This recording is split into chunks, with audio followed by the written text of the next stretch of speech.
Hello, and welcome to the report on Hungary by the Prague office of the Friedrich Naumann Foundation for Freedom. It was in December 2020 when 6 Hungarian opposition parties announced that they would run together in the 2022 parliamentary elections in the hopes of unseating Hungary's Prime Minister Viktor Orbán and the ruling Fidesz-KNDP coalition, after more than a decade of bitter losses to them. In a countrywide opposition primary contest, which took place from 18th till 28th of September, and then again between 10th and 16th of October, both on and offline, the opposition managed to coordinate their candidates who will challenge Fidesz candidates in each of Hungary's 106 electoral districts. The opposition also chose one prime ministerial candidate who will take on Orbán himself, and his name is Péter Marquardt, an independent conservative mayor of a small city in southern Hungary.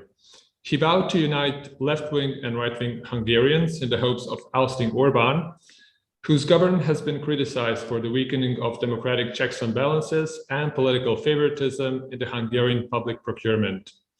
The united opposition is now neck and neck in the polls with Fidesz, and it looks like this will be the most contested parliamentary elections in Hungary of the last 16 years.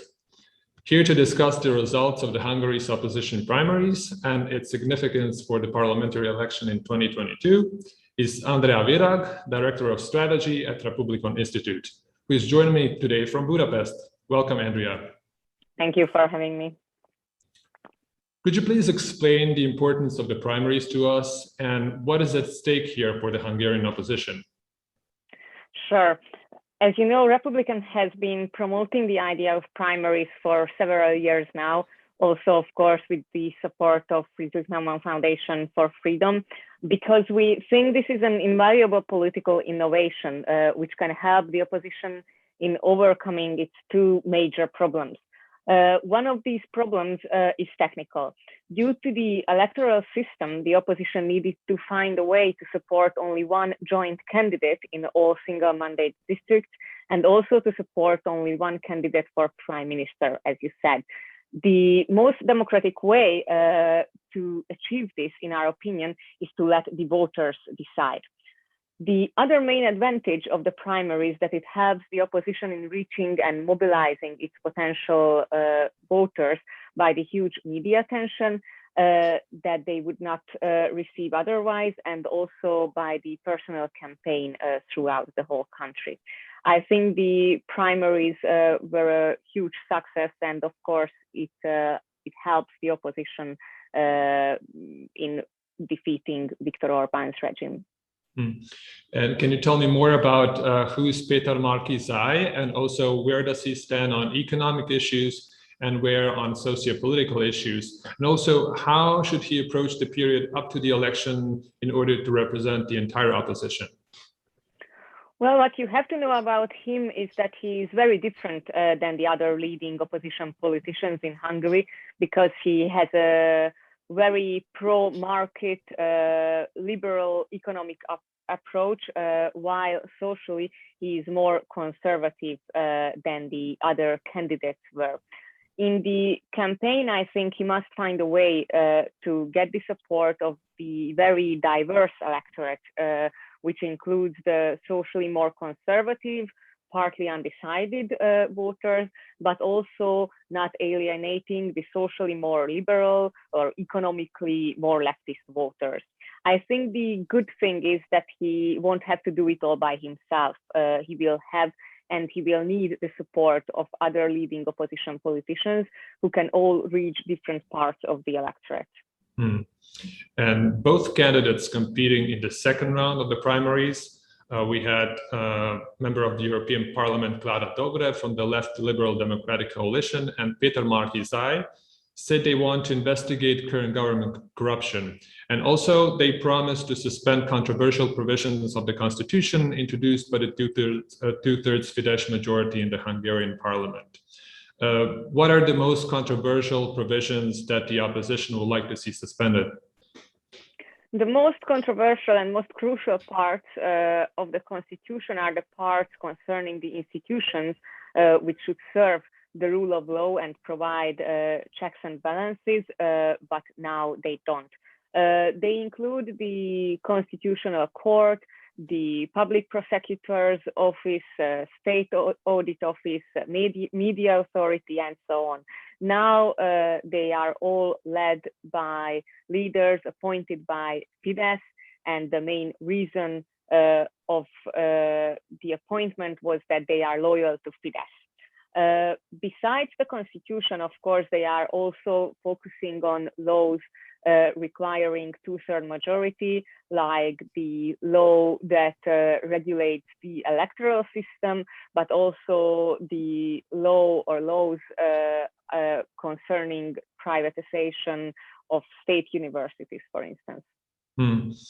What are the possible risks for the opposition in the period up to the elections? And also, what challenges will they face if they get this opportunity to govern? I think one of the biggest challenges will be keeping this coalition together between the six parties and also the civil actors, including Péter Márkizaj, because they will need each other during the campaign. And of course, they will need each other even more in a possible future government as well. Also, as I said, they will have to reach a very diverse electorate during the campaign for the 2022 elections. And this will require a very complex campaign strategy. Moreover, they will need to withstand the attacks of the government, of course, and overcome the inequality of resources, both human resources and both financial resources. In March this year, Fidesz delegation left the European People's Party group in the European Parliament. And how can the isolation that Fidesz is currently experiencing on the European level influence its campaign at home? Are there any new signs of alliances building on the European level that include Fidesz? Well, Fidesz's argument against the EPP was that the group abandoned the traditional Christian conservative values, and the EPP gave up its values while dealing with the leftist and liberal groups in the European Parliament. Now it is over, and Fidesz's communication shifted to issues related to LGBTQ rights, and Fidesz is trying to convince Hungarians that the EU wants to dictate how we live and pressure the government to give up its Christian conservative values. Of course, Fidesz has been trying to form a new cooperation, a new alliance between right-wing populistic forces in Europe, including PiS in Poland or Italy's Salvini. But I have to say that they don't put this in the center of their communication in Hungary. The parties of the opposition are all pro-EU parties, and I am sure that it will be an important topic of the election campaign leading up to the 2022 elections. The opposition will make the case that if voters want Hungary to have a place in a strong Europe in the future, they have to vote for the opposition, while Fidesz will make the case that the European Union is trying to pressure the Hungarian government and dictate the way we live. One of the novelties introduced during this primaries in Hungary was the possibility of online voting. How did this process look like, and what is the future of e-voting in Hungary?